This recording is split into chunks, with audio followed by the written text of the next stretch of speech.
about love and about myself. Without those experiences, I would not have been ready to recognize and appreciate the gift that Edmond represents. The marriage to Edmond proved to be everything Evangeline had hoped for and more. Their home became a salon for intellectuals, artists, and reformers, with Evangeline and Edmond working together to support causes they believed in. Evangeline continued her painting and writing, while Edmond pursued his historical research. They traveled together, learned from each other, and built a relationship based on mutual respect and genuine affection.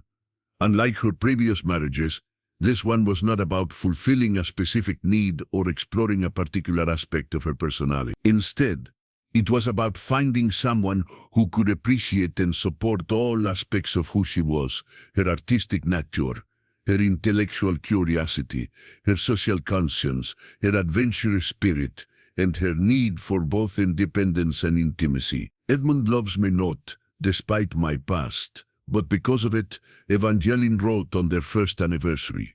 He understands that I am who I am, because of all my experiences, including my previous marriages. He doesn't want to possess me or change me, but to journey alongside me as we both continue to grow and evolve. The couple remained happily married until Evangeline never married again, but she often said that she had finally learned the difference between loving someone and being in love with the idea of love. Her sixth marriage had taught her that true partnership was not about finding someone to complete you, but about finding someone who appreciated you as you already were, while inspiring you to become even better. Margaret Chen found herself completely absorbed in Evangeline's story as she continued her research through the winter months. The Historical Society had become her second home, and Harold Pemberton had become an invaluable collaborator in piecing together the later years of this remarkable woman's life. The documents revealed that Evangeline's marriage to Edmond Blackwood had indeed been her last and most fulfilling. Their corsitantes, preserved in meticulous detail, painted a picture of a couple who had found in each other not just love, but true intellectual and emotional part. My dearest Edmond, Evangeline had written during one of his research trips to Washington, I find myself missing not just your presence, but our conversations. You are the first person who has ever made me feel that my thoughts and opinions are not just tolerated, but genuinely valued. When you return, I have so many ideas to share with you about the suffrage campaign and the new paintings I've been working on. Edmond's responses showed equal appreciation for his wife's mind and spirit. Beloved Evangeline, your letters are the highlight of my days here. Your insights about the political situation are more astute than those of the professional analysts I've been meeting with.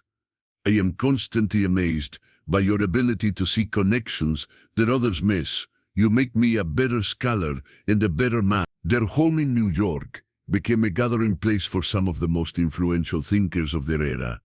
Evangeline's salon attracted writers like Edith Wharton, reformers like Jane Addams, and artists from the burgeoning modernist movement. Edmond contributed to his own network of academics and historians, creating a unique environment where ideas could cross-pollinate between different fields. Margaret discovered guest books from these gatherings, filled with signatures and comments from luminaries of the early 20th. One entry from the famous photographer Alfred Stieglitz particularly caught her attention.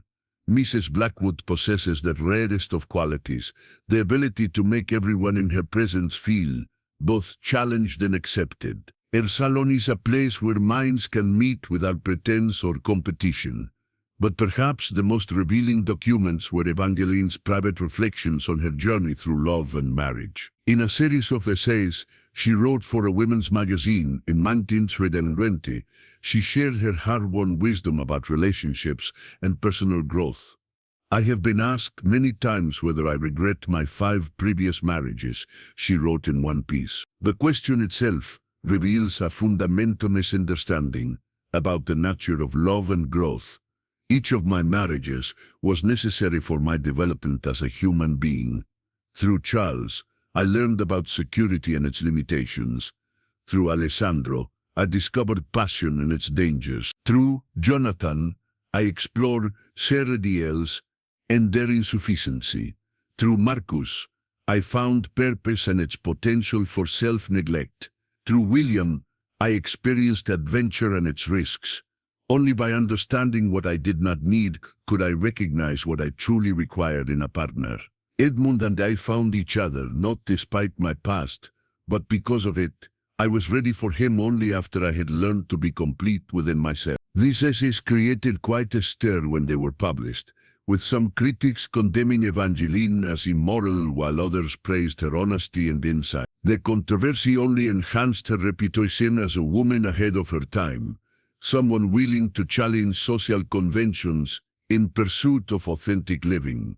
Margaret also discovered evidence of Evangeline's continued activism throughout her marriage to Edmund. She had been instrumental in organizing support for women's suffrage in New York, using her social connections and financial resources to advance the cause. When the 19th Amendment was ratified in 1920, Evangeline was among the first women to vote in her district, wearing all 6 of her wedding rings to the polling station as a symbol of her long journey toward independence. The couple's travels together were extensively documented through Evangeline's photography and journals. They visited Europe in 1913, just before the outbreak of World War I, where Evangeline studied with Impressionist painters in Paris, while Edmund researched medieval manuscripts in monastery libraries. Their shared love of learning and exploration strengthened their bond and provided them with a wealth of experiences to draw upon throughout their marriage. During the war years, they worked together to support relief efforts, with Evangeline organizing fundraising events, while Edmund used his academic connections to coordinate aid for European scholars and artists displaced by the conflict. Their partnership extended beyond their personal relationship to encompass their shared commitment to making the world a better place. The documents also revealed the depth of their personal intimacy. Unlike her previous marriages, which had been marked by either emotional distance or consuming passion, Evangeline's relationship with Edmund was characterized by steady affection and mutual support. Their letters during brief separations were filled with everyday details and gentle humor, suggesting a couple who genuinely enjoyed each other's company. I caught myself laughing out loud today while reading your letter about the pompous professor who insisted that women couldn't understand historical methodology. Edmund wrote during one of his research trips, "Your response was perfect, offering to debate him on the role of women in preserving oral histories. I wish I could have seen his face when you mentioned your own research on the Underground Railroad. You have such a gift for deflating masculine arrogance with grace and intelligence." As Margaret read through these intimate exchanges, she began to understand why Evangeline's 6th marriage had been so successful. Unlike her previous husbands, Edmund had been secure enough in his own identity to celebrate his wife's accomplishments rather than feeling threatened by them. He had been an intellectual, equal, and emotional match, someone who could appreciate both her strength and her vulnerability. The marriage lasted 12 years, ending only with Edmund's death from pneumonia in Manila. Evangeline's grief was profound but not destructive. She had learned enough about herself and about love to understand that her husband's death did not diminish the value of their time together or negate the growth she had experienced through their relationship. Edmund taught me that love is not about finding someone to complete you, but about finding someone who appreciates you as you are, while inspiring you to become even better, she wrote in her diary after his funeral. I am not the same woman who married Charles Whitmore in 1898, nor even the woman who married Edmund. Edmund's love helped me become the fullest version of myself, and that is a gift that death cannot take away. After Edmund's death in 1924, Evangeline entered what would prove to be the most productive and influential period of her life. At 45, she was a woman of considerable wealth, extensive experience, and hard-won wisdom. Rather than retreating into widowhood, she chose to use her remaining years to share what she had learned about love, relationships, and the pursuit of authentic happiness. Margaret discovered that Evangeline had written extensively during this period, producing a memoir, numerous magazine articles, and a series of lectures that drew audiences across the country. Her speaking engagements were particularly popular among young women who were struggling to navigate the changing social landscape of the 1990s. The modern woman faces choices that my generation could barely imagine, Evangeline wrote in her memoir, published in Si can pursue educación, career, and independence in ways that were impossible when I was young. But with these new freedoms come new challenges. How does one balance personal ambition with the desire for love and companionship? How does one maintain individual identity within a partnership? These are questions I spent 30 years learning to answer. Her memoir, titled Six Rings, A Woman's Journey Through Love, Independence, became a bestseller and established Evangeline as one of the leading voices in the emerging field of relationship psychology. Unlike the typical advice books of the era which focused on how women could please their husbands, Evangeline's work emphasized the importance of self-knowledge and personal growth. Too many women enter marriage as incomplete beings, hoping that a husband will provide what they lack within themselves, she wrote. This approach is doomed to failure because it places an impossible burden on the relationship. A partner cannot give you self-worth, purpose, or identity. These must come from within. Only when you are complete in yourself can you truly share your life with another. Margaret found extensive correspondence between Evangeline and young women who had read her book and sought her advice. These letters revealed a woman who had become a mentor and guide for others, navigating the complexities of modern relationships. One particularly poignant exchange was with a young teacher named Sarah Mitchell, who was torn between accepting a marriage proposal from a stable but uninspiring suitor and pursuing her dream of studying abroad. "My dear Sarah," Evangeline had written, "your letter reminds me of myself at your age, faced with the choice between security and adventure. I chose security first, and while I learned valuable lessons from that marriage, I always wondered what might have been if I had been brave enough to follow my dreams. You have an opportunity that my generation rarely had, the chance to explore the world and develop your talents before committing to marriage. Do not let fear or social pressure rob you of this gift." Sarah's subsequent letters revealed that she had taken Evangeline's advice, spending 2 years studying in Europe before returning to marry a fellow teacher who shared her passion for education. "Your wisdom gave me the courage to trust my instincts," she wrote. "I am now married to a man who loves me for who I am, not who he wants me to become.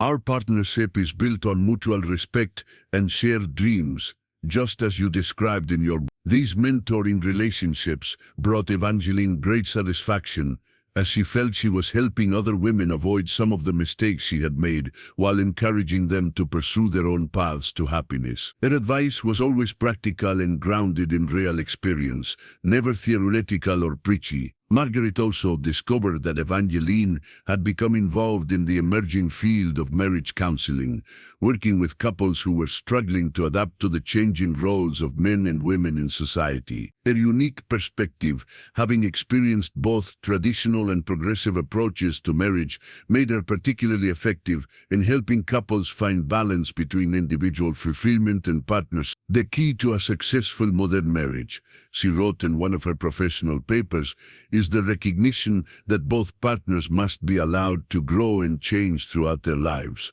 The person you marry at 25 will not be the same person at 45, nor should they be." A healthy relationship provides a safe space for this evolution, with both partners supporting each other's development, rather than trying to maintain the status quo. Her work in this field was groundbreaking, as she was among the first to suggest that divorce was sometimes the healthiest option for couples who had grown incompatible. This position was controversial in an era when divorce was still heavily stigmatized, but Evangeline's own experience gave her the authority to speak on the subject.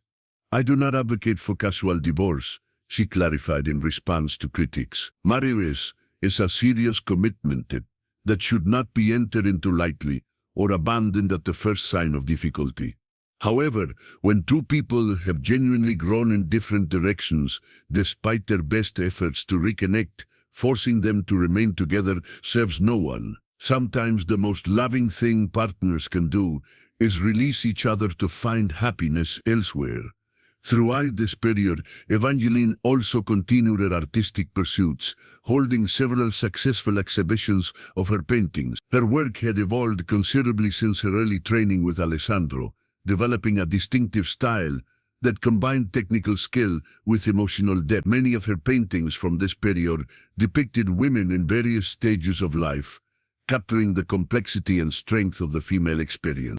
One painting in particular, titled The Journey, showed 6 female figures representing different ages and stages of womanhood, each wearing a different style of wedding ring.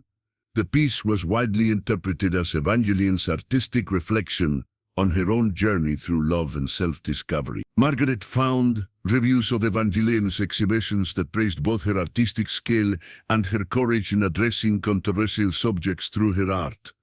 Mrs. Blackwood's paintings challenge viewers to reconsider assumptions about women's roles and desires, wrote one critic. Her work suggests that a woman's worth is not determined by her marital status, but by her courage to live authentically and pursue her own vision of happiness. As the 1990s progressed, Evangeline became increasingly involved in social causes, using her platform to advocate for women's rights, educational reform, and social justice. She established a foundation that provided scholarships for young women pursuing higher education, particularly those from disadvantaged backgrounds.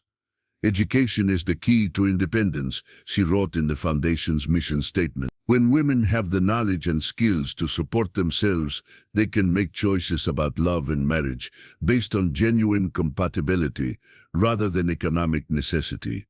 This freedom benefits not only women, but society as a whole, as it leads to stronger, more authentic relationships. Her philanthropic work extended beyond women's issues to include support for the arts, historical preservation, and immigrant assistance. She had learned from her marriage to Marcus that meaningful work was essential to personal fulfillment, and she found great satisfaction in using her resources to make a positive impact on the world. Margaret was struck by how Evangeline had transformed her personal experiences into wisdom that could benefit others. Rather than becoming bitter or cynical about love, after her multiple marriages, she had used each relationship as a learning opportunity that ultimately made her a more compassionate and insightful person. The documents from this period revealed a woman who had achieved a rare balance between independence and connection, personal fulfillment and service to others. Evangeline had learned to love herself fully, which enabled her to love others more freely and authentically than ever before. As Margaret delved deeper into the final years of Evangeline's life, she discovered that a woman who had achieved something remarkable through contentment. The letters and documents from the 90s painted a picture of someone who had found peace with her choices and joy in her continued growth. Evangeline never remarried after Edmond's death, but she was far from lonely.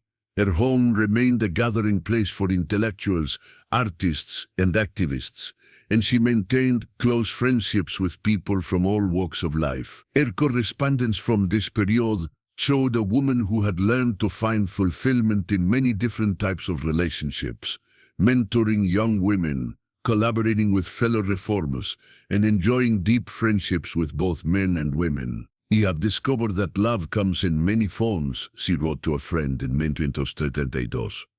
"Romantic love is beautiful and important, but it is not the only path to a meaningful life. I am surrounded by people I care about and who care about me. My days are filled with purpose and my heart with gratitude." What more could anyone ask for? Her work during the Great Depression was particularly noteworthy. Evangeline used her wealth and influence to establish soup kitchens, job training programs, and temporary housing for displaced families. Her foundation expanded its mission to include emergency relief, and she personally worked alongside volunteers to serve those in need. "These difficult times have reminded me that we are all connected," she wrote in a newspaper editorial. "The suffering of others diminishes us all, just as their flourishing enriches our communities." Those of us who have been blessed with resources have a responsibility to share them with those who are struggling. Margaret found photographs from this period showing Evangeline, now in her 50s, working in soup kitchens and speaking at rallies for economic reform.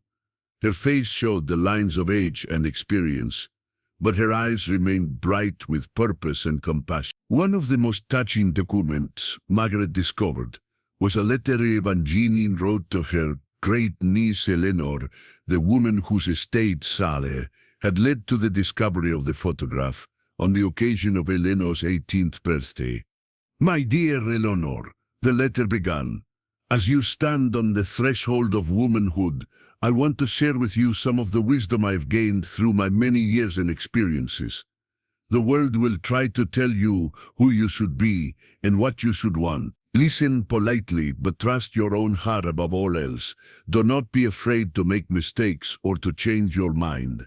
I have been married 6 times, and each marriage taught me something valuable about myself and about love. Some people see this as failure, but I see it as education. The only real failure would have been to settle for less than what my heart truly desired. Pursue your dreams with courage, love with your whole heart, and never apologize for being exactly who you are. The right people will appreciate your authenticity, and those who don't were never meant to be part of your journey anyway. Remember that a woman's worth is not determined by her marital status, her beauty, or her ability to please others. Your worth comes from your character, your compassion, and your courage to live according to your own values. Be kind but not weak, generous but not foolish, loving but not dependent. I hope that by the time you read this, the world will offer you even more opportunities than it offered me. Use them wisely, and always remember that you carry within you the strength of all the women who came before you.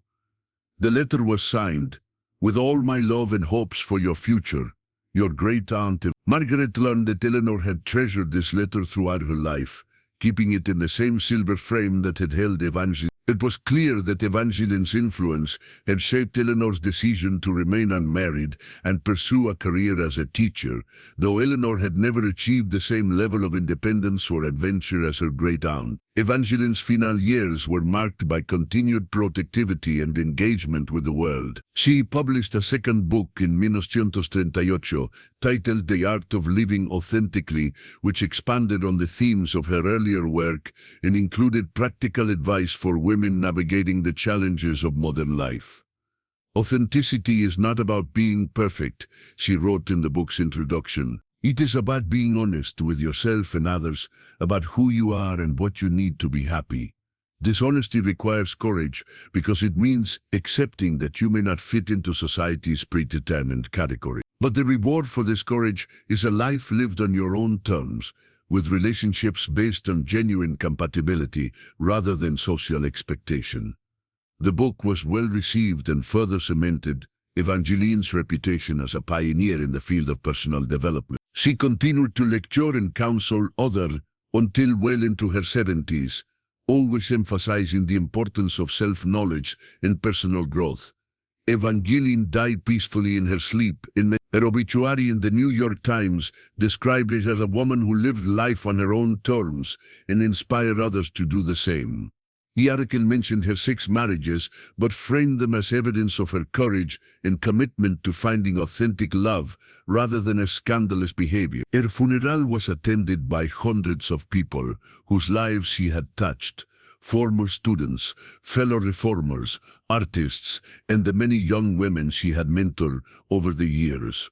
The service was held in the garden of her estate, the same location where she had married Edmund 30 years earlier. Margaret found a recording of the eulogy delivered by Dr. Sarah Mitchell, the young teacher Evangeline had devised decades earlier and who had become a prominent educator and women's rights advocate. Evangeline Blackwood taught us that love is not about finding someone to complete us, but about becoming complete within ourselves so that we can share our wholeness with others. Dr. Mitchell said, "She showed us that it is better to risk failure in pursuit of authentic happiness than to settle for a life that doesn't honor our true selves." Her legacy lives on in every woman who has the courage to follow her own path, regardless of what others may think. As Margaret finished reading through the final documents in Evangeline's collection, she felt a profound sense of connection to this remarkable woman who had lived over a century ago. Evangeline's story was not just about romance or marriage. It was about the courage to live authentically in a world that often demanded conformity. The 6 wedding rings in the 1912 photograph were indeed symbols of courage.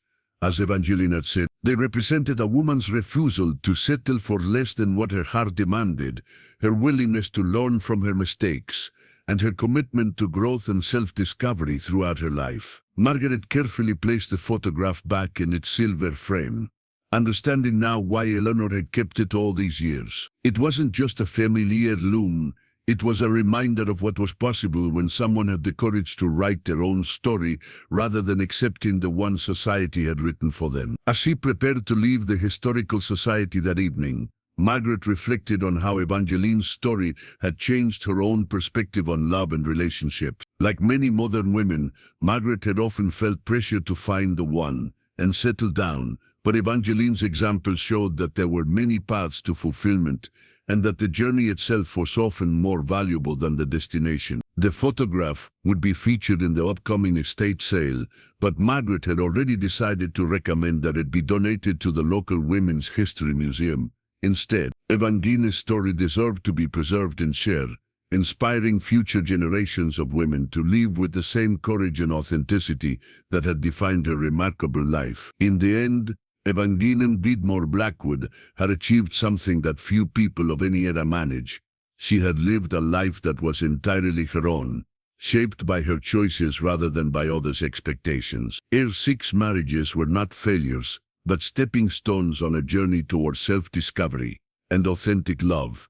Her legacy was not in the rings she wore, but in the courage she displayed and the wisdom she shared with others. The forgotten photograph from 1912 had revealed not just the story of one extraordinary woman, but a timeless lesson about the importance of staying true to oneself in the pursuit of happiness. Evangeline's journey through love had ultimately been a journey toward herself, and in finding herself, she had found the key to helping others do the same.